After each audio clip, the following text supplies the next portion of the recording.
Welcome, everyone. We are back. So, you know what? We have a great show tonight. We're going to talk about a topic that I threw at Dominic last night. And we just started talking right about it right away. And I think it's really cool in a way to bend your mind, think differently, and to really see what we can do to help you with 2024 within your restaurant or, you know, the different challenges that we're faced with. I wrote a column about this recently called Dollar Dine, I think it was called. And it's really taking the dollar store concept and seeing if we can actually introduce that into the restaurant industry. And I think it's kind of mind-bending a little bit, Dominic. You said you instantly went, yeah, we can do that. Yeah, for sure. All right. So if it's possible or if it's not possible, it's up to you, right? If you say it's not possible, it's not possible. If you say it's possible, it's possible. That's the reality, I think, of sort of any challenge. Well, you know, the other thing about it as well is I think, I also think the way that, you know, it depends on what you want to make as a profit. It really comes down to that, right? It's your profit line. We know there's short margins. Messes me till blue in the face. I get that. We know it's tough out there. But this is a way just to really think about different ways to generate income and generate different profit streams into your business. And we're going to go over that today. We have a guest. We're going to bring him in here in his green room. My son, Daniel. Yeah. My son, Chef, welcome to the Late Night Show. You know what's Thank so cool? you. We've done a few shows together as well over the years. I'm going to say years. Actually, no, I think it was just the last year. Was it last? No, it was the year before. I think we did one the year before. Yeah. Okay. Okay, yeah, so we can say years. There we go. Thank you. Yeah. Holy cow. Yeah. So this show, you know what? We talk about different things late night. You're getting ready for bed, I can see. Of course. I got to work early in the morning. You got to work early in the morning. Yeah. Right. You're used to late nights. You're a young guy. Yeah, I know. I know he is. I've heard stories. He can get by on 3 or 4 hours of sleep. Oh, yeah. 10 days in a row, right? Not like us. Well, Wednesday's not a busy day in the kitchen, is it? Every day's a busy day for me. Every day. It's all the same, man. Yeah. Well, here's the interesting part is, Chef, how long have you been in the industry now, Danielle? I think we're coming up on 8 years now. Wow. Yeah. 8, almost 9 years. Yeah. Started when he was 10. Yeah.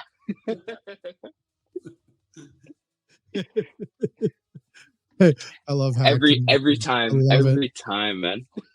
Every time. Hey, never stops. Yeah. Well, take it while you can, Daniel, from two old guys, I'll tell you. Two old guys.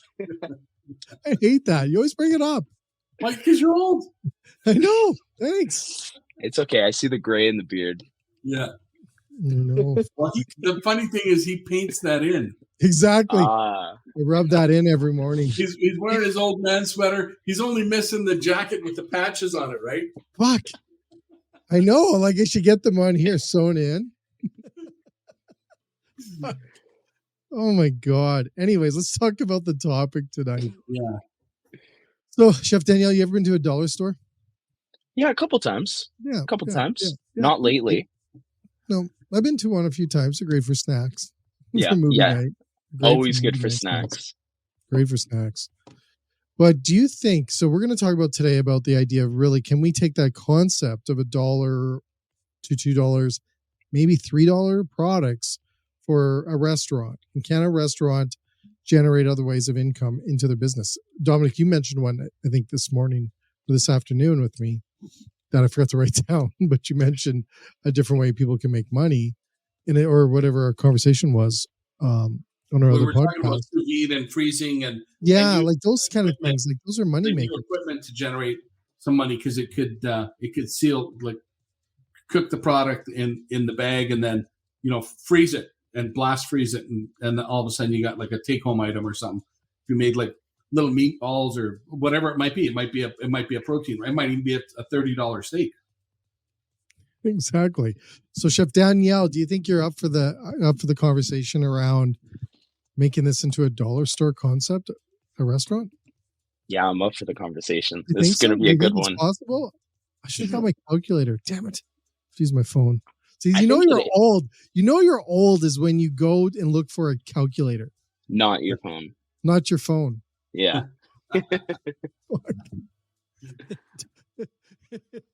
Dominic's looking for the one that you go cha-ching on, right?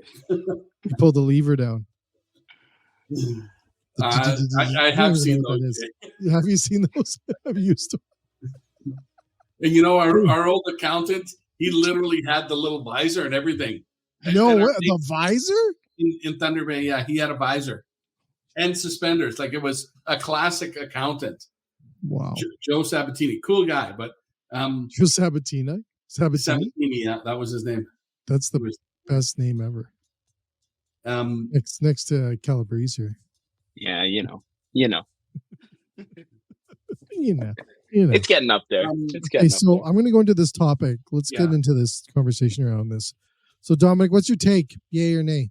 Well, I'm a yay. I'm a hard yay on it because I'm a value guy, and I think doing something like that, it could be $5. It doesn't have to be $1, $2, or $3, but it could be. I think even the dollar store pushes $5 and $6 items now because it's impossible to do everything at $1, but having a $5 menu item that's good would be really cool. Having a $4 or a $3, even a $2 item, or maybe $1. Maybe sodas have to be $1, right? On certain days of the week or something. But having $1 or $2 or $3, even a $5, but make it outstanding, it's going to create buzz. People are going to say, hey, I went to X and I got this killer mile-high sandwich that normally you pay $12 for anywhere. I got it for $5. People are going to talk about it all day long. And maybe you're not going to make your normal margins. Probably not. You're probably going to break even on the thing. But they're going to buy other stuff and they're going to come back to your restaurant. Well, can you run the whole business though with the dollar store mentality? There are businesses that do. I was telling you about the Coney Island sort of places in Thunder Bay that have these little, they're not big, but they're tiny, that are $3 hamburgers to $2 hamburgers. And guess what? McDonald's, A&W, Wendy's, they all have dollar menus. And it's a big part of their, a lot of it's sub $5. Yeah. They have a multi-million, billion-dollar businesses on dollar items. And McDonald's has run successfully dollar days in the summer, right, with their drinks. Well, the drinks, but the burgers are not $1. No, not. But a lot of them are under $5. The do big ones. Do you think you can get down to a $3 burger, $1 drink?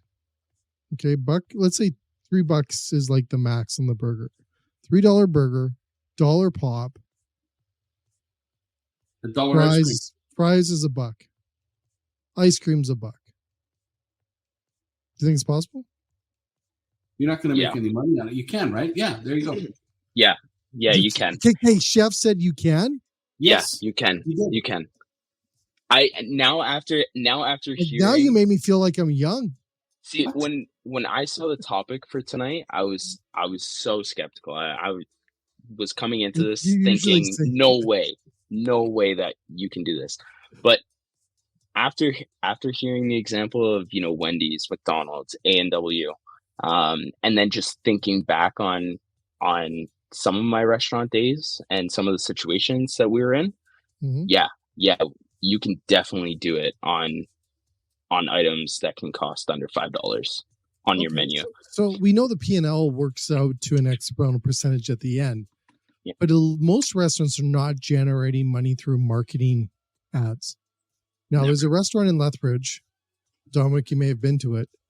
It used to be called Rick's Grill. I don't know what it's called today, but it's in the water tower.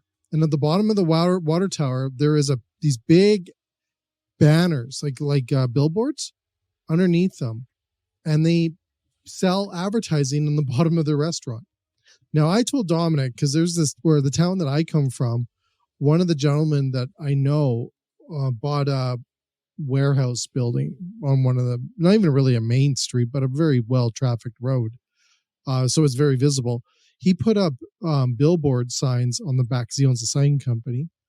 And I think he was getting 5 or 10K a month on advertising on those billboards for the whole month. Okay. So we got to work some math here because grab the calculator. Yeah, exactly. So let's say restaurants have, and most of them are in prime areas, okay? Right on streets or something like this. Dominic, we're talking about how many different restaurants last night in Medicine Hat that are on the main roads, okay? So what if they said, okay, this is no different than back in the day when we used to sell the inside of the TVs in bars and stuff for advertising, right? Like, and hopefully people did, right? We did. But what if you had some signage on the side of your building? Let's say it's one sign, so it's not tacky or cheesy, but it brought in 10K a month. Yeah. Dominic, you're thinking. It can definitely be done. Do you think it can be done? Does that offset the cost? Does that offset enough to generate? Does it offset your dollar dime? Yeah. Let's say, but how about if I don't have that? Like, can the dollar dime don't do a taller store? No, but can it stand on its own? See, enough volume to. When I worked in small independent restaurants, I had an owner that would always kind of preach different things. And the one thing he was always saying was, like, with money and what we're selling and what we're buying, it's not like the dollar at the end of the day. It's not what you save, it's what you spend, right?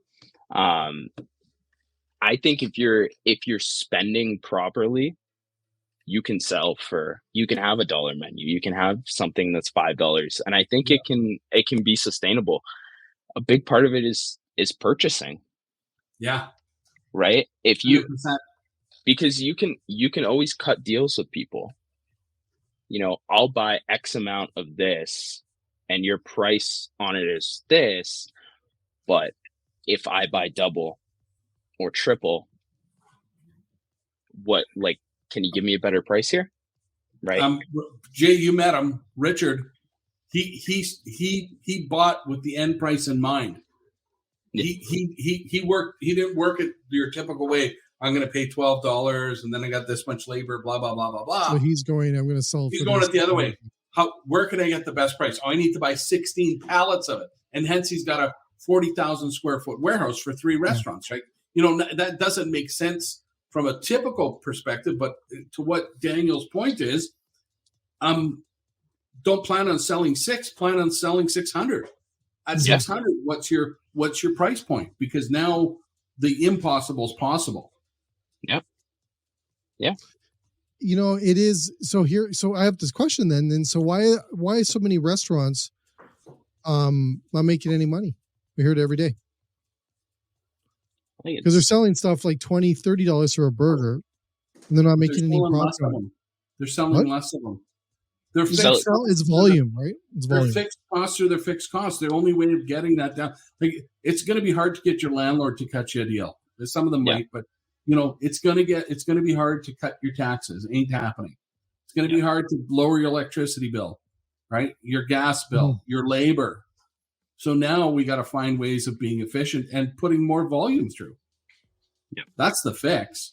Well, I think it's volume. I think it's also looking at, if you can sell advertising. Here's the thing. I remember the ball cup, the aluminum ball cup company. You guys ever heard of the aluminum ball cup company? Yeah. Okay. No. For you young guys, it's the fish guy. It was Aquaman, whatever.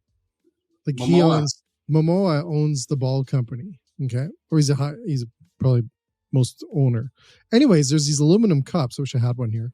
Used to have them. They're great. I've seen them. Yeah. They're aluminum instead of the red cup, Chef. Yeah. They're aluminum, and then you get advertising put on the outside of them, and they pay for the cups, and you make money off of the advertising on the cup.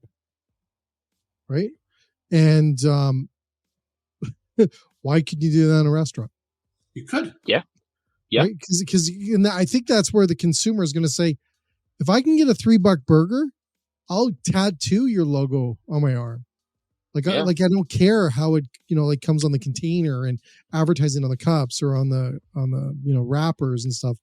And there was a water company that was giving out water bottles, I think, over in Europe, saying this is a free bottle of water. And they're like, why? Well, because the advertising on the bottle pays for the bottle, the water, right? I think it can be done in a restaurant. And I think you can leverage certain things. First of all, coffee places. If people knew what coffee was on the cost, it's they'd never go and buy it. No. If they knew how much it actually costed us, they'd never go buy it. No, it doesn't cost, I know there's experiences and they're great products. We love them to death, but there's profit in there. There's so much profit in there that could also balance off. So if you sold a coffee with every burger, and the coffee was $1, right? Can that profit offset the cost on that burger so you can sell it for $3? Yeah. Dominic? Yeah, it can. I'm a yes. Yeah. Yeah, you're going on it? You're getting it? Oh yeah, I get it. Oh yeah, for sure. I'm in it. I'm in it because I think a lot back to what Daniel said. You could cut deals. Nothing against the big sort of box movers that are the everything to everyone food service suppliers. But some things can be direct. Some things don't have to come from your big suppliers. They could come from a local butcher shop, maybe a local food processor that buys big, right? Hey, I need to buy, or maybe they can make your hamburgers for you. Yep. Right? Or better yet, maybe you could grind your own because you might have some big savings there. I mean, a big part of it is if you're willing to put in the work. If you're willing to put in the time, then labor. How are you going to deal with that? Put them all on salary. Are you for that? Jeff, tell us about that. Come on. You know what? For the first half of my career, I was on salary, and you know what? I loved it. But when I went and worked in other places and I got on, hourly pay, I found it was better for me. But when I really looked at the numbers of what it costed me, what it costed the business to have me in the kitchen on a salary and hourly, and for the hours that I actually work, it made more sense for the business for me to be on salary. For the business, yeah, for sure. I got to throw this out here. Sorry, I'm going to interrupt for a second because I just got to throw this out here because people are commenting over on Instagram. This old guy just realized those are comments, not people joining. Sorry. Anyways, social. Oh man, I don't even know how to say this. Anyways, this amazing person said that I've seen many restaurants increase prices than trying to move volume. Yeah, if you can push more product and you can get more people in there and you can get your name out there, then why raise the prices, right? Yeah, I agree. Totally agree. And I think, and sorry, I interrupted fully on your whole labor talk, but I just had to throw that out there because people keep commenting. Sorry. That one's going to come up in the comments. That's a very controversial statement. Right. Here's the thing is that I think, first of all, you don't need all the staff I think you need. I don't think you need to. I don't think you need to. I think it needs to be audited. I think you need to audit what you're doing for staff. I think AI, I think robotics, ordering like McDonald's does that. They don't have hard. Oh man. Yeah. If you can streamline your business to get less people in the front of the house, and less people in the back of the house working, it'll cut down your costs significantly on labor. It costs a lot of money to get to get those machines in the building and to get the programs running. But with that, you can run a dollar menu. Dominic, I don't feel you're getting it. No, I'm in it. I'm 1,000% sold. I'm ready to open. You're ready to open? When are we doing it? When are we doing it? So it can't be Medicine Hat. I know that. It can. Well, that'd be the right well, market. no, it'd actually be a good market to do it in Medicine Hat. Exactly, yeah. Because you have to come in with low. Your lease and your rent has got to be extremely low. That's hard. That's hard in big cities, right? But not necessarily do I. I think that whole concept of where you are, you want to be in a high traffic area for sure. But some places do really well in weird places because they're offering good food, they're offering good value. You could hide this in a cave at $3 a dollar restaurant mentality, like the Dollar Mania, and they'll find you. Yeah, at those prices, I don't really think you have to worry too much about location. Obviously, no, exactly. It's got to be in a decent area, but for that kind of money, people will come. Drive-through? Yeah, probably drive-through, but maybe not. It really depends on what you're selling. And if you're selling other items that are going to be a lot higher, you might want to have kind of both with some sit-down. But, I think counter service is probably what you want to have, where it's a little bit of self-serve that they have to do it themselves.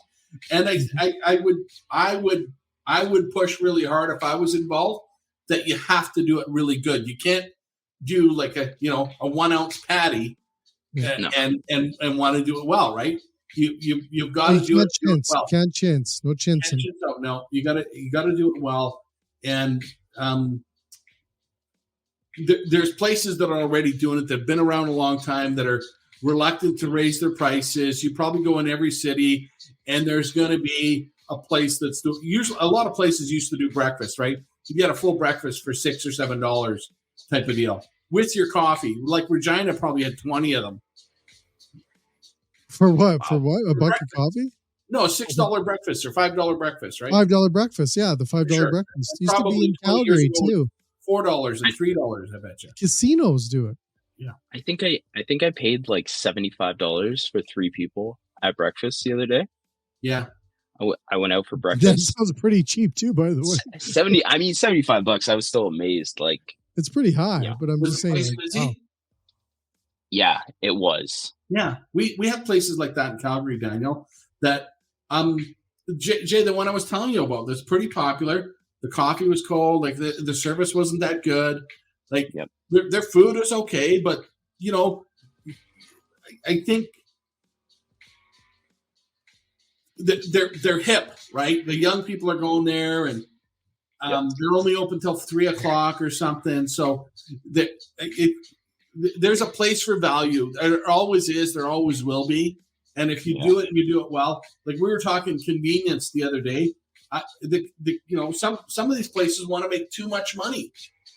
Yeah. They want to make 40 points, especially in convenience. They want to make. Well, that's because it's split up 14 ways in the back end. Right. So that's part of the problem. So the consumer stops buying that food. Mm-hmm. They just stop. They say, hey, it might be great, but I ain't paying $9 for 2 boiled eggs, right? I ain't doing it. No, it's because the investors are looking at an X amount of percentage, so they have to crank that percentage up because they got 5 investors. If I could buy it right, I need to pass that on to the consumer, and I need volume because that allows me to buy better. My next buys better. Yeah, my next buys better. Yeah. Okay, so I got more here. Okay, Chefy. What are they saying? What would you do? No, not yet. Let's see here. Comments. No one's commenting yet on your green room. I totally can't hear it. Didn't listen to anything we're talking about. It's just focused on the green room. Yeah. One point I put in there is, can you make that menu tasty? Can you make a good menu, chef? With those prices? Of course. So I'm not getting this on how many restaurants are failing right now and not making profit.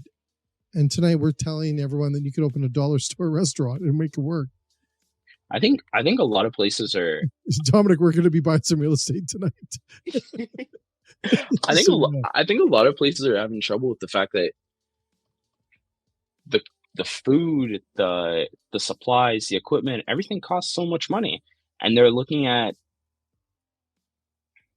that and they just try and recover from it. They try and raise the prices. Like they got these insanely high prices.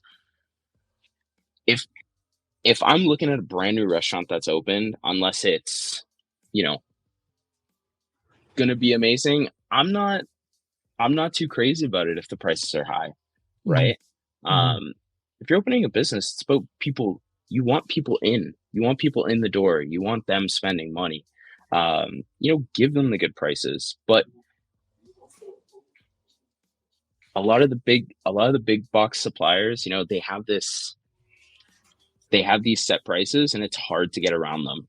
It's hard. You don't really.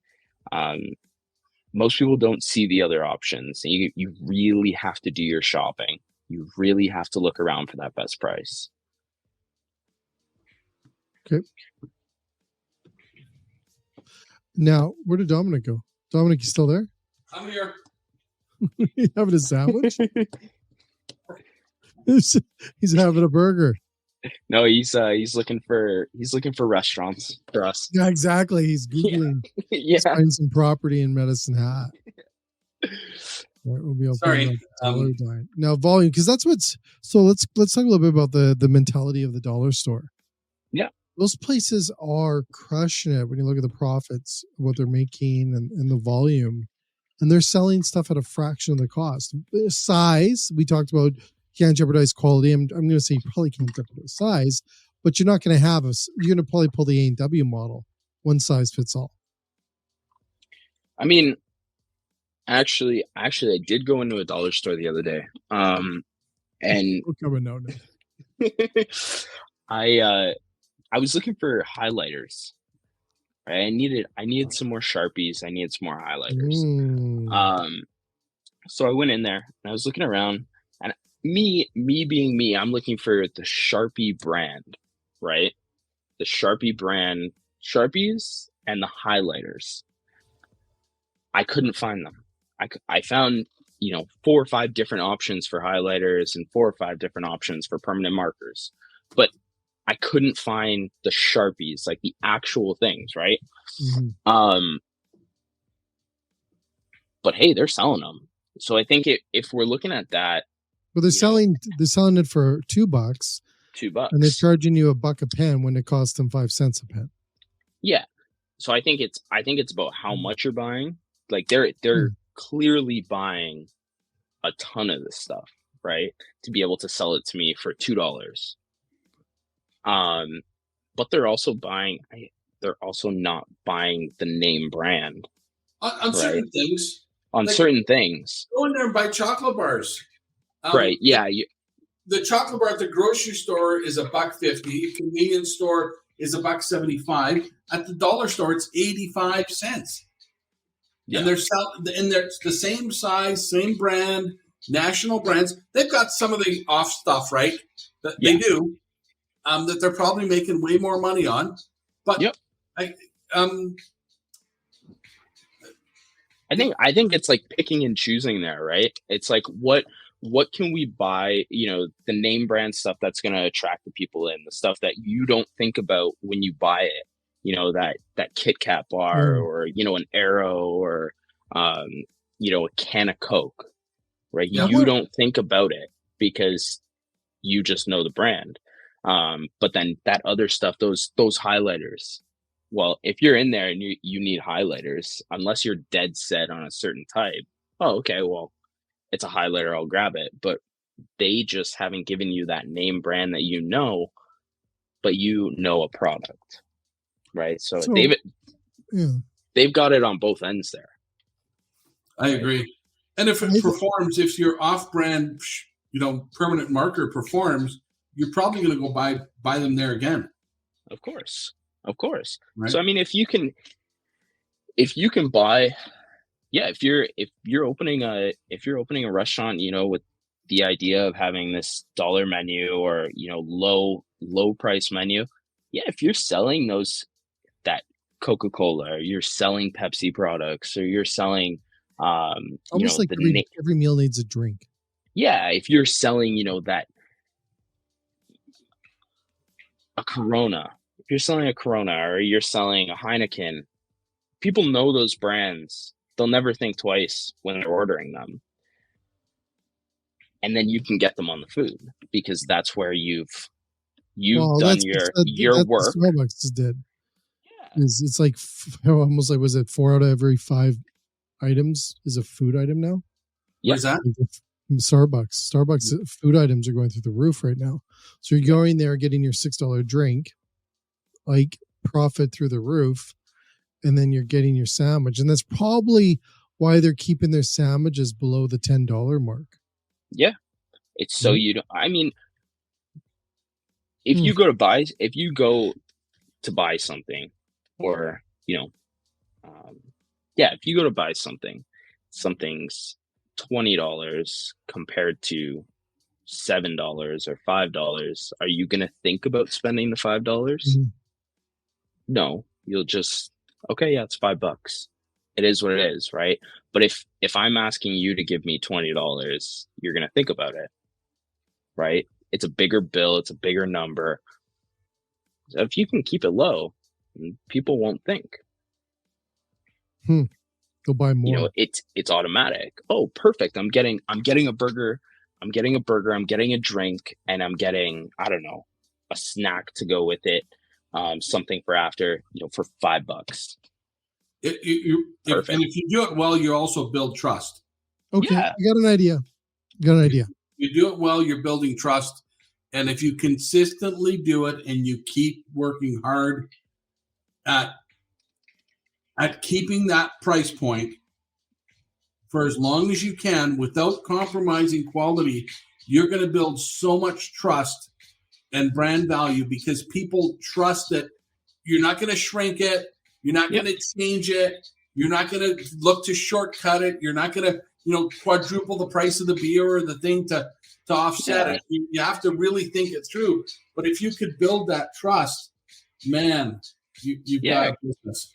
Yeah, go ahead. Go ahead. Sorry, Chef.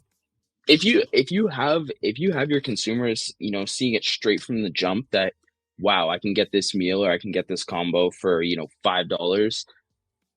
They've seen it right from the start. They know you've done your homework on this. They know that you're making your money and they're getting a good value. They're coming back. They're bringing friends. They're spreading the word. I mean, 9 out of 10 people put everything on Instagram or TikTok now. So, wow, I just got this meal for $5, and then they'll tag the place, right? Then again, also, if you're selling the advertisement, like Jay said, right? If you can put something flashy in there inside the building or outside the building, that's going to really... Well, I got an idea on top of that.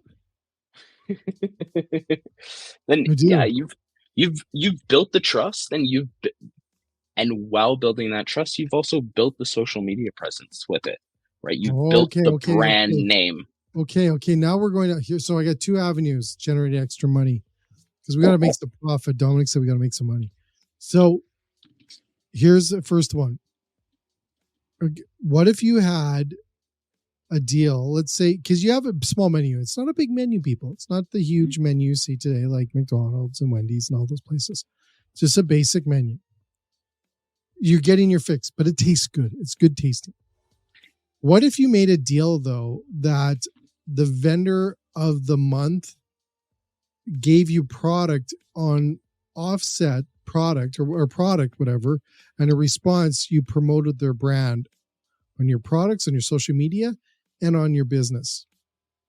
Yeah, of course. Dominic says no. Dominic? No. I think vendors would be reluctant to. Well, it depends on who they are, right? But your beef vendor, I think your beef vendor might not want to be, there's... Yeah, but then you're going out there and you're switching for those deals. You're going out there and saying, this is my deal. I'll put you on my billboards. It's funny that you say that because I was on the way home from work on Monday night and I was, on the train going through Instagram. And what did I see? 100 km foods, 100 kilometer foods, right? Supplier here in the GTA. What did they post? our brand new brand ambassador from this chef from Buka. Here we go. Now we have them working together, right? We now know that Buka is getting 100 km food products. They're working together.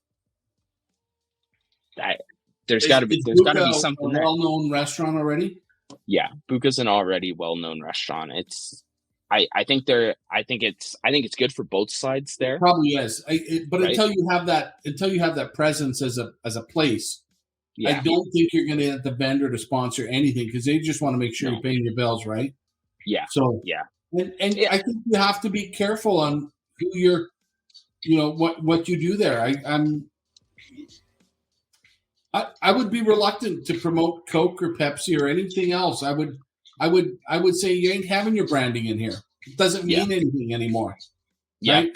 It's because they used to give you a cooler or they give you an ice machine or something or but then they they're making it back on the price of your pop. Yeah. So if you're trying to offer value, you just got to go buy well. You don't want to compromise your quality. You don't want to compromise your sizing. You don't want to do any of that. And then as soon as you get into something, and same with your broadline suppliers, I think sometimes that's dangerous to be tied to one supplier. Yeah. Yeah, it can be. It can definitely be dangerous. It sure is convenient, right? Yeah, it's convenient. But then again, if you're running with this business mindset, with this, business idea in mind, I don't think you can be tied to one supplier. Yeah, probably at all. You're gonna have to have a laundry list. No, of you're gonna have to change. Yeah, I think you're gonna have to change all the time. But I think there's a way to look at these other avenues. Social media. I think you almost have to run your business with okay, here we go. So maybe Sean's listening tonight from Well Chef from Kelly Barbecue Media. Right? He's making a lot of money on his media channel on his restaurant business. Can you make your restaurant more of into a network, let's say, and you're running different things off of it to generate income to make those prices stay where they were? Probably yes. I'm sure the answer is yes. So you almost have to reinvent the whole business concept then, eh, Dominic? Well, I think the whole look at it differently and don't be tied to what you already know. Yeah. I think Chef Mark said well this afternoon is you don't know what you don't know. Like there's so many things you don't know, right? So if you were able to say, hey, I'm not going to go with my regular broadline supplier. I'm going to look at this top to bottom different. And I'm going to look at it with this kind of volume. Where does the volume work? What do I need to do as far as volume to make my concept work? And maybe it doesn't work. But, I think if you're sub $10 for everything, you've still got a really cool, good business. Because even if I'm in a restaurant that's serving me a good burger and it's $5 for the burger still, I'm still in. Me, myself, I'm in at $5. Yeah. Right? Because if you're giving me a 3-ounce patty on a nice bun that, with a slice of cheese on it and some maybe bacon, maybe not, but I'm in at $5. I'm in on a $5 sandwich that's loaded with ham and good ham. Yeah. I'm in on a $5 sandwich that you go to, Daniel, you're in Toronto, you go to almost any Italian bakery, they're going to give you a sub that's loaded with meat for $6 or $7. And it's going to be, it's bigger than the Subway sub. Yeah. Right? Yeah, it is. We have them here. Here. And they make money. Yeah. Yeah, they are. I guarantee it that they wouldn't be doing it if they didn't. I think a big part there with it is if you're you have your menu that's selling for, under $10 there, but if that's only one aspect of the business, then you're definitely making money, right? Yeah. If you own a seafood market, right? And you on the side, you have a menu, okay, we're serving these dishes, they're all they can all be under, $10 Mhm. because your purpose of buying that fish wasn't to supply that business. You're supplying your seafood market. Here's your business on the side, right? Yeah. I wrote down here, we just have to really, I think, reinvent the business model for restaurants. Yeah. I think it's that easy. Like it has to be like we're doing that right now. We're kind of dissecting it out to really reinvent the model, because when you think about it though, the model of restaurants have been around for 150 years or 200 years maybe. The model they have is surprisingly hasn't changed much. Yeah. Right? Like it's the same thing. I sell the item and I buy the product and I mark it up and I sell based on the profit I want to generate to make for that business. Yeah. And I look at if I can sell tomato sauce on the side from the thing, I may put that into additional profit margins or whatever, into maybe my piggy bank, whatever. Yeah. But ideally, that model has not looked at different ways of looking at the business. Like we're trying to tonight, saying work backwards from the dollar amount, look at other ways to generate the profits out of your business, because you are using a physical location, right? Like there's a physical thing here, right? It's not make believe, or it's not, just air. You actually have something there. So you can generate other profits by using that force or that place, that location, to generate some sort of profits off of it, to offset those costs, to drive the prices down. But then you're generating, you said it last night, Dominic, it's the Costco model. Yeah. Costco reinvented the wholesale sales club model. They really did, right? They came in and everyone went, and they're lined up beyond you can imagine, making a penny off of toilet paper every time someone buys toilet paper, and they're okay with that, or a dollar, whatever it is. 15% rule. They've got sort of bare bone facilities. They've got They reinvented it though. That's what they did. They got trust coming out the yin yang, right? They've got people trust them to do the right thing. So I come from that place. I work there. They they don't just speak it; they do it. But before Costco came into Canada, let's say, we had. Oh God, I'm going to get old here. with Woodworth's, is that right? How you say that, Dominic? Well, Woodward's wasn't a wholesaler, was it? No. Well, it was a grocery store. Woodward's was a Walmart kind of model. Yeah. Right. Like, but there was nothing else like there wasn't a Costco. No. You had what was called cash and carry, which was like pre the Real Canadian Wholesale Club. Yeah. Right. You had cash and carry. You had different models like that. But they were more for businesses. They were for businesses only. You had to go in and show your business license to buy there, right? And then Costco came and said, "Let's eliminate all. Let's just put the stuff in a box on a pallet, and we don't need to put it on a fancy display counter. We don't need to." Right? The precursor to Costco was a thing called FedMart in the States, and at FedMart, where Jim Senegal trained, he trained under Saul Price. But FedMart was you had to be a government employee to shop there, because they wanted people of a certain dollar value to shop. Okay.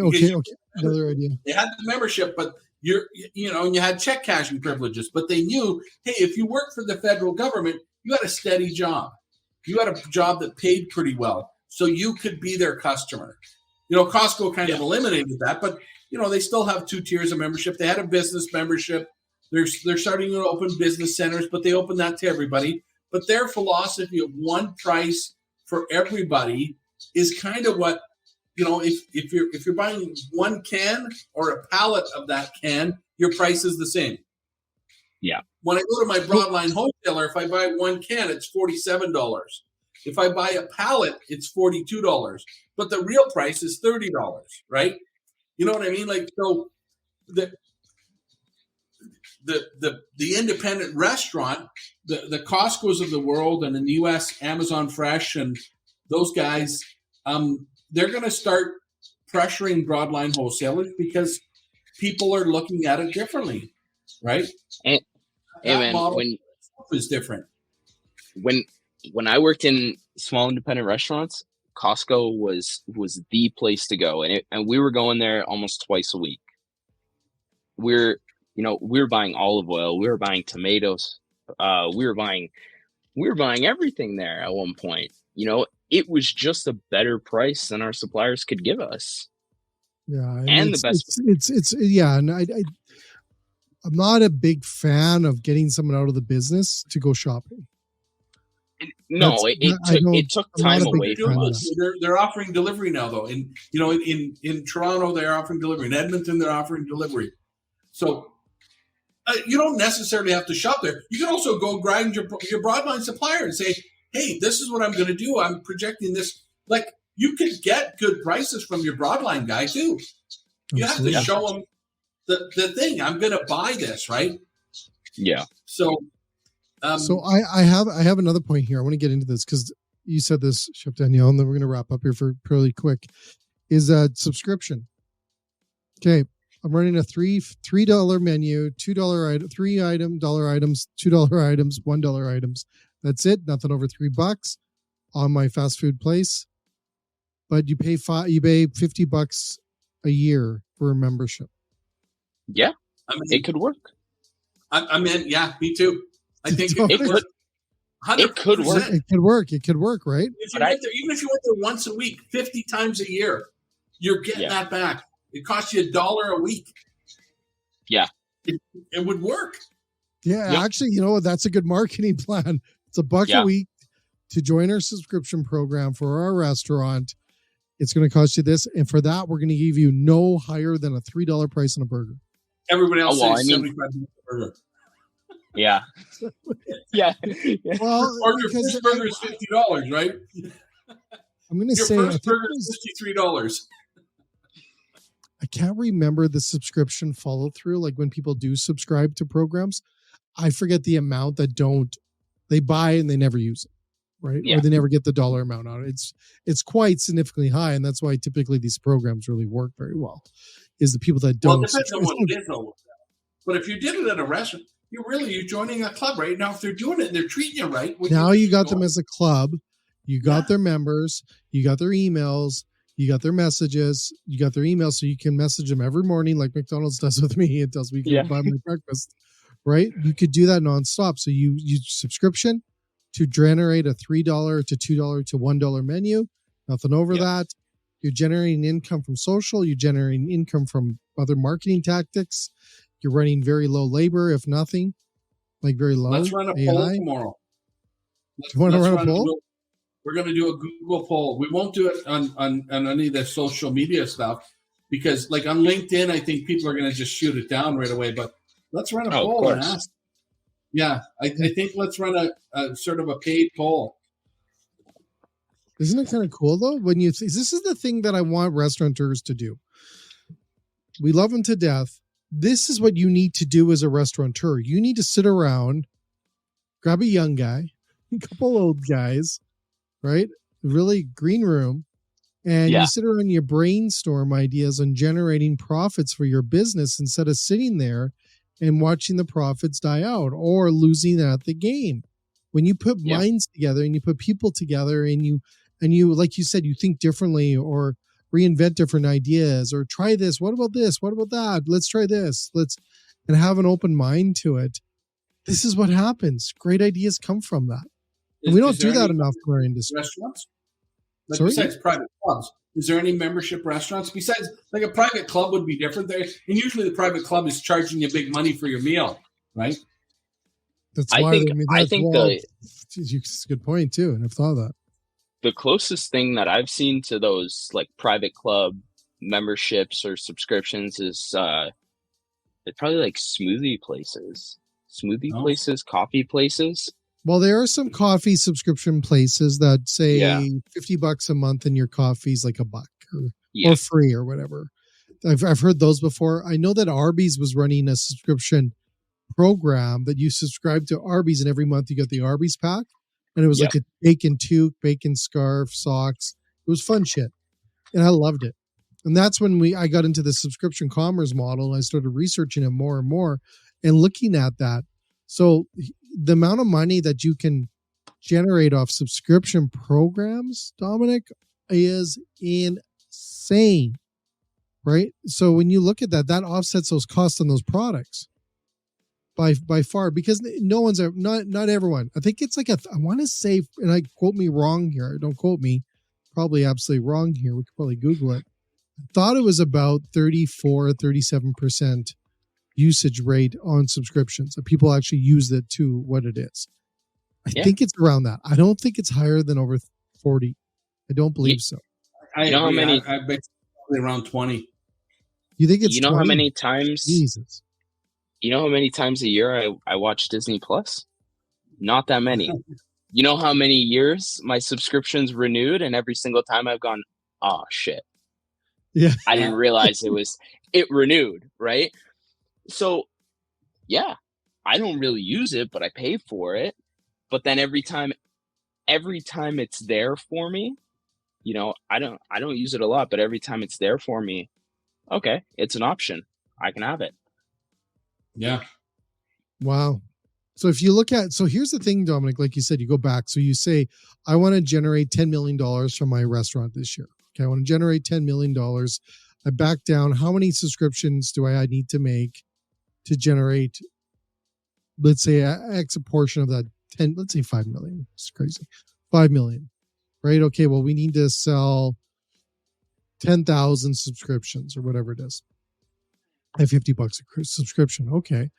Can you get that? I think you can if you run a dollar menu like that, because people are in that position in today's world looking for that and saying, and subscription commerce is normal to people like the Disney boy here, is that, I'm the same way, right? Like I have like probably 15 subscriptions. I have no idea. They're going off once in a while.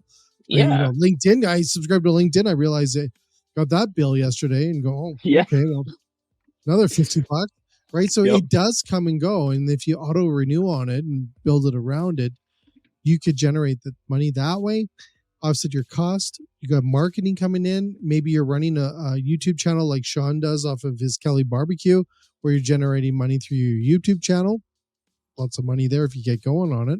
And the vibe you would be out there creating all this noise. I guarantee it, you'd have user generated content through the nose. Yeah. On that. Yeah. Yeah, you would. Yeah, I think you would. I think you really would. You would be creating a buzz. The only thing is you'd have to look at that retail space. I think it's got to have a drive-through for your volume. It's got to be in like a small footprint place where you don't have maybe a 6 or 7 table inside, 8 tables inside, because people don't dine out much inside building. That's why Starbucks are shrinking and all these. You could do that analysis and see how many you need. Like it's simple to do. So I think the perfect example of this business that we're talking about right now is there's a hot dog stand right outside Union Station. Okay, and I walk by it every single day. Oh, that guy is definitely making $2 to $5 million a year. You know how many times I've walked past there in the morning and at night, and there's a lineup, right? But there we go. He's got. What does he charge for a hot dog? $5? Yeah, $5. $5, and he's always got a lineup. Yeah, and I bet you, 10 years ago it was $4 or something, right? Or $3. Yeah, $3. Yeah. Yeah. So, the Canadian Tire guy. Input costs are small, right? Because it's a hot dog. And he probably, I don't know, maybe they're really good too. But a good hot dog, what's it going to cost you? 50 cents? A good one? Yep. Yeah. But I mean, it's got the small footprint, right? It works for Starbucks too. They got the drive-through. I mean, the hot dog stand's got the walk up, but it's not drive-through yet. And it's got a low-cost menu, and they're making money. It obviously works. Really small, right? Yeah. Subscription, fast food, dollar restaurant. Dollar. If they were selling subscriptions. Dollar Dine is what I called it. Dollar Dine. The Dollar Dine. Yeah, it could work. I already trademarked it today. Did you just trademark it? How many domains did you get? right? So I like the more I'm thinking about this, I'm kind of like, Tom, we may have to talk later. I don't know, but it's kind of making sense, right? Like the dollar store came in and said, here's what we're going to do. And they did, and there's a bazillion of them now, right? And I've heard the shares. I've seen it. They do well. Right? Reinvented it. Costco reinvented it. Well, maybe not in Canada, but people are starting to shop at the dollar store for their home food, groceries. Right? Like groceries. It's become a buzz because they're less than the grocers, and in the U.S., a lot of people shop at the dollar store for their groceries. Huge. Because they can get, they can get small portions. Like Daniel said, it's not necessarily always going to be name brand. It's not necessarily always going to be top quality, but it's in my price range. So the grocers kind of shut me out by having high prices. So, I think the reality of what's happening today is people are getting squeezed from every angle. So they need that. There's a place for value. There always is. But when the economy is tough, there's a bigger place for it. People are going to trade down. They're not going to go for the $25 breakfast, right? Nope. And this is the thing that I've always said is like, I used to, and by no means did I grow up in a fancy rich home, but we had like roast all the time. Mm-hmm. We had a roast, we had, steak, we'd have pork chops, all those. That was typically the meals, right? Like it was always very heavy meat. I then could tell what a good tasting steak would taste like. I haven't had steak in months, dude. Or like a long time. So it's also the fact that I think people's palates. Yeah. Do you really know what a AAA steak tastes like or a single A? Do you really know? Right? It's called salt, right? Sodium, right? Like, do you know what I'm saying? Like, I just think that people's profiles of what, as long as it fills me, Dominic, I've got a full belly. It tastes good. And that's easy to do, right? Yep. It tastes good, and I get it for that volume. We used to do this back in the day. We used to look at restaurants and we used to go, okay, what's the town demographics? Calgary is a white collar city. You can get away with low calorie plates, like lower size portion plates downtown than you can in Edmonton, because Edmonton's more of a blue collar, hardworking, physical, more physical activities in a sense, typically, right? Yeah. So then you look at your calorie content. Well, I need a big portion of plates. So restaurants that have big portions of plates, big, those big meaty over the top plates, people are going, man, my value's there. I fill up. I'm good. Look at all the food I get. Buffet models. Look at all the food I get, right? Calgary, those people are sitting all day in their desks in the towers, right? They're not burning the calories. They're going there and they're getting the, they can justify 6 things on a plate with a lot of white space, right? Because it's more of that experience. These are different models. So we still look at that a lot when we built menus. We used to be like, okay, what's the average calorie intake of the city that's going to fill them? It's probably still the reality. It's still reality, right? I think we used to teach it at SAIT. Well, I mean, when you open your restaurant or you're building a menu, you're always looking for the demographic. You're always looking for, who's going to be. You look at the calories. You look at your calorie intake. Well, I've actually never looked at the calorie intake. Of who your customer is, right? I teach you something every time, Daniel. Yeah, but I do look at who the customer is. For sure. Right? Absolutely. Well, that's kind of the same thing. It is, for sure. Kinda. Yeah. Right? But you know what I'm saying? Like, so I think when you look at this, as long as the menu is, you got decent sizes, you're not cheesy, you're using all these different tactics, I think it's doable, Dominic. I think we should do it. Let's do it. I really think we should do it. So anyways, the dollar dine. What's a good dollar turnover figure for a restaurant? How much should a restaurant turnover in a year, money-wise? Profit? No, it's total sales, gross sales. Oh, well, in Canada, it's typically around 300 to 500,000 because that's your average. You've got most restaurants like Danielle doesn't work anything under probably 5 or 10 million. in sales a year, right? I think I started around 1.1. 1.1. Yeah. So he's, Yeah. like, so the places that I ran and stuff were 3 to 4 million a year, right? That's your 250 plus seating, right? That's your $150, well, back then, many years ago, it was 100 to, 1.25 menu, table of 4. So today you're probably 250 on that, 250 on a table of 4.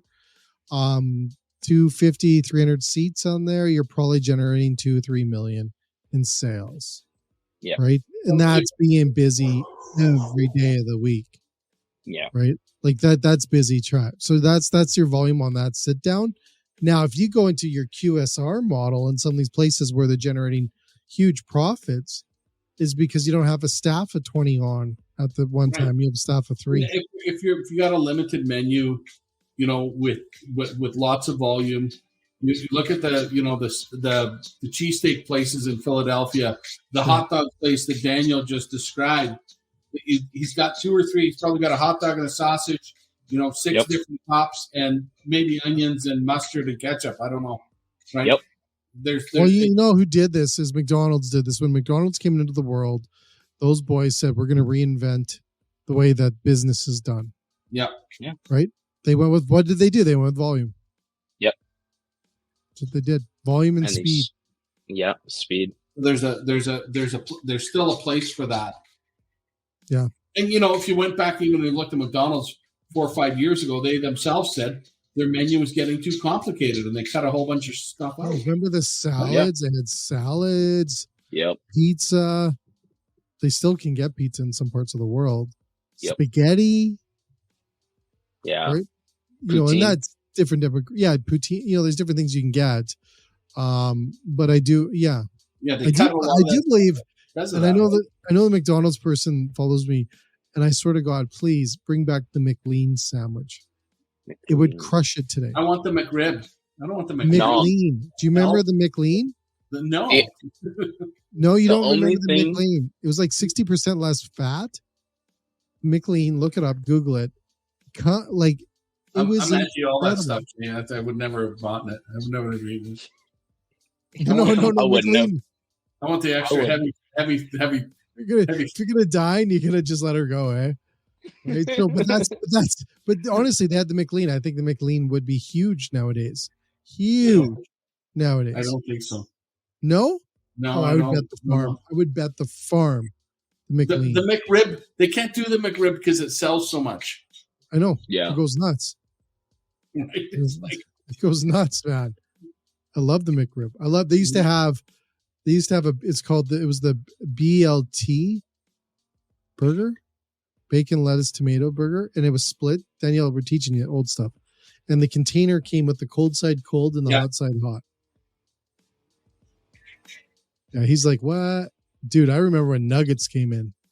You gotta send me like a picture, a video of this, because like the McLean, I'm having a hard time. I know McLean and the BLT. The BLT one. Well, they gotta send me something. The split one was the deluxe or something, right? Was it McDeal? There was some deluxe. McBLT. That's what it was. It was McBLT, I think. I'm gonna have to go to the Google. Yeah, McDLT. McDLT. Okay. The McDLT. There's a commercial. Okay, send that to me. I want to see this. It's freaking awesome, dude. Right. So the environmentalists shut it down though because the container was too big. No, it was like a boatload of polyurethane on that thing. Styrofoam, yeah.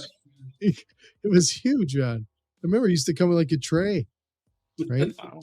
So, but it's a great idea. I love the McLean. Look at the McLean. I really think that would do well. That's my take on it. Anyways, well, we'll wrap up today. So, thumbs up on Dollar Dine is from what we talk about. 3 masterminds talking about can a dollar store concept come into the restaurant industry and disrupt it. And yeah, I'm like, you're a yay. Chef Daniel's a yay. I'm a yay. I'm a yay. With subscription model, I'm a hell yay. Yeah, you know what? If people, I don't know if you'd get 100,000 people, but if you got 1,000 people, you'd be doing really good. Yeah. You'd be doing really good. Because and if you do that right, again, the buzz you're going to create, people are going to come. Yeah. Yeah. I totally agree. I think, on the dollar side, you could do breakfast really well too. Because my breakfast items could be, maybe not anymore, eggs are even expensive, but my breakfast items used to be able to, that's where you could, he paid $25.